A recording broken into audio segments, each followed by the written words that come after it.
Le texte que vous m'avez demandé de traiter aujourd'hui est extrait des Études et Préludes, un recueil de poèmes publié en 1901 par Renée Vivien. Renée Vivien est une poétesse de la charnière du 19e au 20e siècle. Elle s'illustre donc dans deux mouvements littéraires principaux, le Parnasse d'une part, qui va être caractérisé par la volonté de faire de l'art pour l'art, de ne viser plus que la beauté, par la revalorisation du travail poétique. Et deuxième mouvement, le symbolisme, qui va se caractériser par l'attirance du rêve, de l'ésotérisme, et qui va viser une synthèse générale des arts, et notamment à travers la pratique en poésie de la synesthésie. Renée Vivien n'est pas le vrai nom de la poétesse, il s'agit ici d'un pseudonyme de Pauline Mary Tarn, qui est donc une poétesse d'origine anglaise, mais qui écrit en français. Pseudonyme qui a évolué puisque sa première occurrence c'était Renée au masculin, puis elle est devenue Renée Vivien au féminin, qui est le marqueur finalement de son acceptation de son homosexualité, puisqu'elle était homosexuelle, ce qu'elle va revendiquer socialement lorsqu'elle va se mettre à vivre avec sa compagne Hélène de Zuilen, compagne avec laquelle commencera une collaboration littéraire avec un troisième pseudonyme, Paul Riversdale. L'homosexualité est quelque chose qui est très peu accepté au XIXe siècle, c'est encore catégorisée dans les maladies mentales, et elle va s'exposer du coup par cette revendication à de violentes critiques sur ce point-là, violentes critiques qui l'amèneront progressivement à une dépression à tendance suicidaire qui fera qu'elle mourra assez jeune, à 32 ans. Son surnom de l'époque, Sappho 1900, est bien la synthèse de toutes ces problématiques, à la fois par rapport à son art poétique, c'est-à-dire sa manière d'écrire, puisqu'elle va traduire Sappho et essayer de retrouver dans son écriture le rythme de l'écriture de Sappho, et dans ses thématiques, puisque Sappho, poétesse de Lesbos, a écrit sur les amours entre femmes, ce qui est bien le cas dans ce poème particulier à la femme aimée. Je vous en propose la lecture. Lorsque tu vins, à pas réfléchi, dans la brume, le ciel mêlait aux ors le cristal et l'airain. Ton corps se devinait, ondoiement incertain, plus souple que la vague et plus frais que l'écume.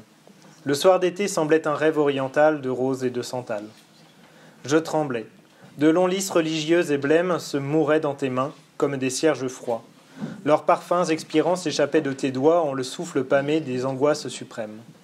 De tes clairs vêtements s'exhalaient tour à tour l'agonie et l'amour.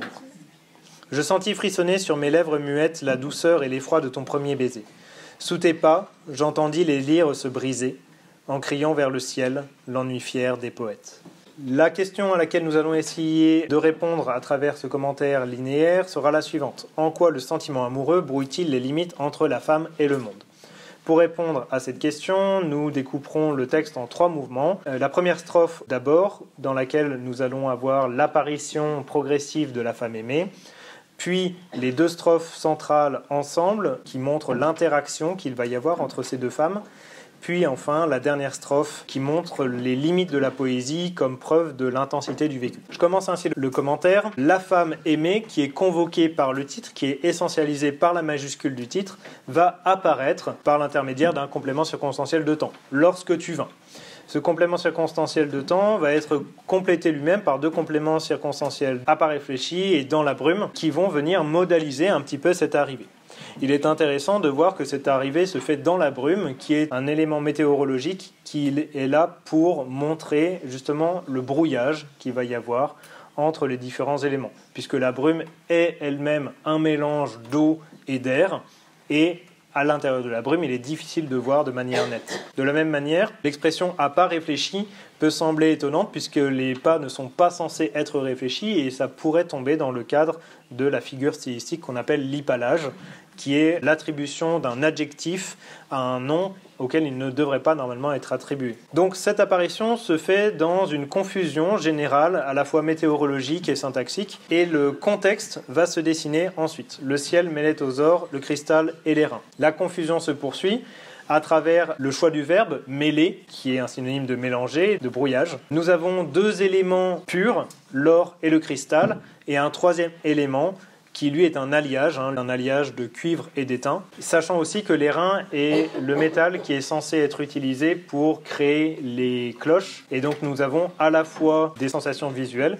et des sensations éventuellement auditives qui commencent à créer une certaine synesthésie. Le corps de la femme aimée se devine, on continue dans le sémantisme du brouillage, qui va être accentué par l'adjectif incertain, et éventuellement on peut douter de la suite puisque on nous parle de vagues, d'écume, mais tout cela est pris à la fois dans un système analogique avec les comparatifs plus que, un système aussi de métaphores puisque tout cela va décrire l'ondoiement et l'ondoiement fait référence au corps, mais éventuellement qu'il ne peut s'agir ici simplement que du contexte spatial, c'est-à-dire que les deux femmes se retrouvent le soir sur une plage. Donc il y a une confusion générale entre le décor, un décor de plage, et la personne qui est en train d'arriver et dont le corps marchand fait comme une vague, un ondoiement. Donc confusion générale qui va s'assimiler finalement à un rêve, et c'est la fin de cette première strophe, toujours avec des verbes qui montrent la confusion, sembler, et ce rêve qui est le marqueur du brouillage entre ce qui existe et ce qui n'existe pas. Ce rêve est qualifié par l'adjectif oriental,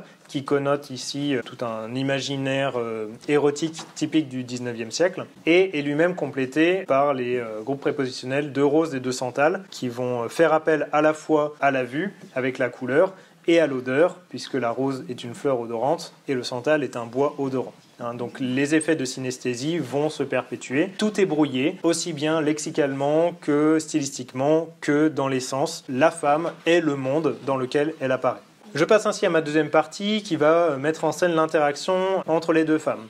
Suite à cette apparition, nous avons la première réaction de la narratrice, de la poétesse, avec la première personne, je tremblais. La description de la personne aimée se poursuit, donc nous sommes sur la plage un soir d'été et la personne aimée arrive avec manifestement un bouquet de fleurs, de longs lys, mais de la même manière qu'elle se confondait avec le décor, elle va se confondre aussi progressivement avec le bouquet de fleurs qu'elle tient. On va retrouver un lexique religieux à travers le mot, l'adjectif religieux ou le nom cierge, et tout un lexique qui est lié aussi à la mort avec l'adjectif blême ou l'adjectif froid, ou évidemment le verbe se mourir. Ici d'ailleurs, le verbe mourir, qui est attribué au lys, pourrait s'expliquer puisque le lys coupé est bien en train de mourir, mais en même temps, d'habitude, un lys n'est pas considéré comme quelque chose de vivant, et du coup, le brouillage au niveau du style continue de se poursuivre.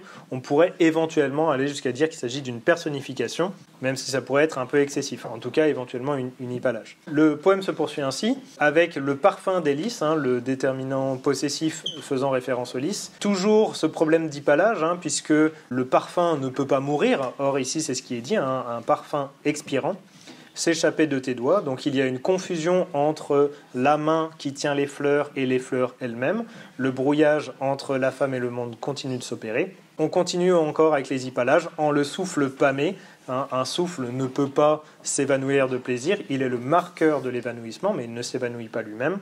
Et les angoisses suprêmes, ici, feraient référence, du coup, par l'adjectif suprême, qui sont les plus hautes, à tout ce lexique religieux qui commençait à être mis en place. Les clairs vêtements qui habillent la femme pourraient en faire d'elle un ange. Le verbe, là encore, continue le brouillage puisqu'il devrait considérer des odeurs. Or, ici, il est attribué à des vêtements. Et on termine sur un paradoxe final, l'alliance de l'agonie et de la mort, qui semblerait paradoxal ici, sauf si on considère qu'il s'agit d'une métaphore finalement de l'acte sexuel, puisque le mot orgasme signifie étymologiquement la petite mort. Cet orgasme, cette relation sexuelle entre deux femmes pourrait être aussi métaphorisé par le recours par René Vivien à des vers saphiques. Tout le poème est écrit en vers saphiques. Ce sont donc la manière d'écrire spécifique de Sappho pour décrire les amours lesbiennes. Et ça irait bien avec cette idée générale de consommation de l'amour. La strophe suivante, à partir du vers 13, remet en scène le narrateur principal. Je sentis frissonner.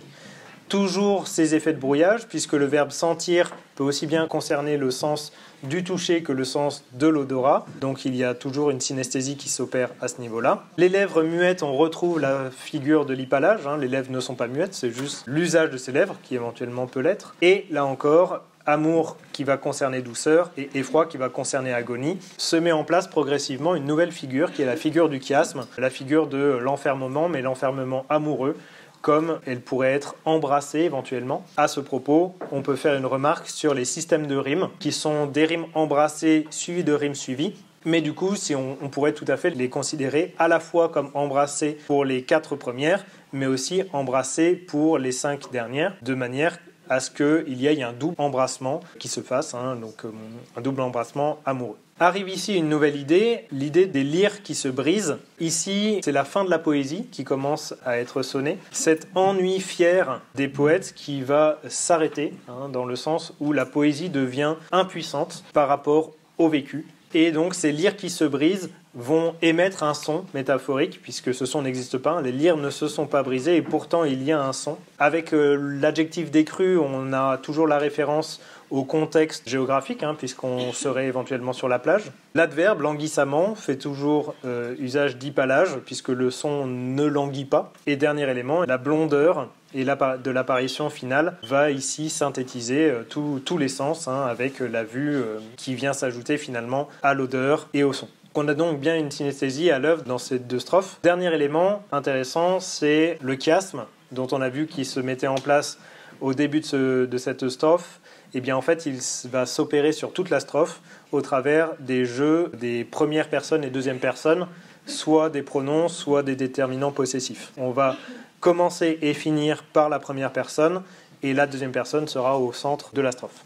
C'est ainsi que je passe à ma dernière partie qui va montrer l'intensité du vécu tout en montrant l'impossibilité de la poésie de rendre ce vécu. C'est ce qui avait commencé à être mis en place avec la notion de lyre brisée. Ici, l'esprit dont il est question, c'est l'esprit de la poétesse qui serait assoiffé d'éternel, d'impossible, d'infini.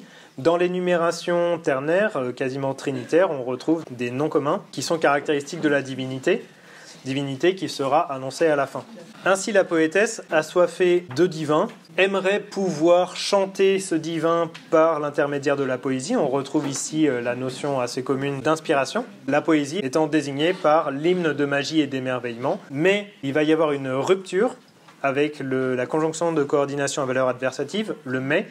Cet hymne est impossible. Cette impossibilité va être marquée à la fois par les 2 adjectifs, bégayante et pénible, puis par les 3 groupes nominaux, reflet naïf, écho puéril, vol heurté. 3 groupes nominaux qui font référence aux 3 noms, éternel, impossible, infini, qui ouvraient la strophe. Il y a donc une modélisation dans la forme. La strophe elle-même est impossible, elle est dite impossible, mais elle est elle-même impossible, puisqu'on se rend compte que le dernier vers de chaque strophe n'est pas un vers complet. Il y a une forme d'incomplétude avec ce dernier vers qui est hexasyllabique, qui se heurte finalement à la divinité.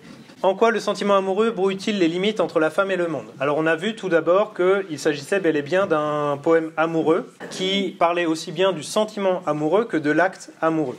La femme aimée va se mélanger progressivement avec le décor, avec ses vêtements, avec les fleurs, jusqu'à se mélanger avec la poésie en elle-même. Il s'agit d'une description sensuelle qui va mêler tous les sens dans une certaine synesthésie. La femme aimée est perçue par tous les sens, mais surtout elle est perçue par tous les sens simultanément. La transformation finale, la déification finale, elle devient une déesse, montre la totalité, l'omniprésence. Le personnage est tout, et elle est tout partout. Enfin, la forme poétique va mimer l'étreinte amoureuse et va mimer aussi le brouillage permanent, notamment au travers des figures de style, l'hypallage, la comparaison, la métaphore permanente à l'intérieur du poème, de manière à pouvoir signaler l'intensité du vécu qui rend la poésie impuissante. Pour ce qui est de la question de grammaire, vous m'avez demandé de traiter les compléments du nom dans les 2 premières strophes du poème. Je vais commencer par la définition du complément du nom. Il s'agit d'un groupe prépositionnel, donc un groupe nominal introduit par une préposition, ce groupe complétant un nom. Pour ce qui est des 2 premières strophes, il n'y a que 4 compléments du nom à proprement parler. Par contre, il y a un certain nombre de groupes prépositionnels qui pourraient être considérés comme des compléments du nom et qui n'en sont pas. Je vais donc voir les compléments du nom d'un côté et ensuite en quoi les groupes prépositionnels supplémentaires ne sont pas des compléments du nom. Pour ce qui est des compléments du nom à proprement parler, eh bien, j'en ai trouvé 4. Le soir d'été, d'été étant un groupe prépositionnel introduit par la préposition élidée des apostrophes qui remplace de et qui complète le nom soir. Nous avons ensuite au vers 5-6 un rêve oriental, de Rose et de Santal. Ici, de Rose et de Santal sont deux groupes prépositionnels introduits par la préposition de, complétant tous les deux rêves. Dernier groupe prépositionnel complément du nom, eh bien, il s'agit du vers 10, le souffle pâmé des angoisses suprêmes. Des angoisses suprêmes étant un groupe prépositionnel introduit par la préposition complexe des, amalgame de la préposition de et du déterminant les, qui va compléter le nom souffle. Cependant, comme je l'ai dit, il y a un certain nombre de groupes prépositionnels non complément du nom, et je vais voir en quoi est-ce qu'ils ne complètent pas des noms. Donc on commence au vers 1, à pas réfléchi et dans la brume, qui sont tous les deux des compléments circonstanciels de manière et de lieu, puisqu'ils complètent le verbe venir. De la même manière, aux or au vers suivant, qui est bien un groupe prépositionnel, puisque au est la contraction de a, accent plus les, complète le verbe mêler. De la même manière, dans la deuxième strophe, nous avons dans tes mains, qui est un complément circonstanciel de lieu qui complète le verbe mourir. De la même manière, de tes doigts, complément circonstanciel de lieu qui complète s'échapper. En le souffle pâmé, complément circonstanciel de manière qui complète lui aussi s'échapper. Et de tes clairs vêtements, complément circonstanciel de lieu qui complète s'exhaler. Ainsi donc, nous avons 11 groupes prépositionnels en tout dans ces deux strophes. 4 sont des compléments du nom et 7 sont en réalité des compléments circonstanciels puisqu'ils complètent non pas des noms mais des verbes.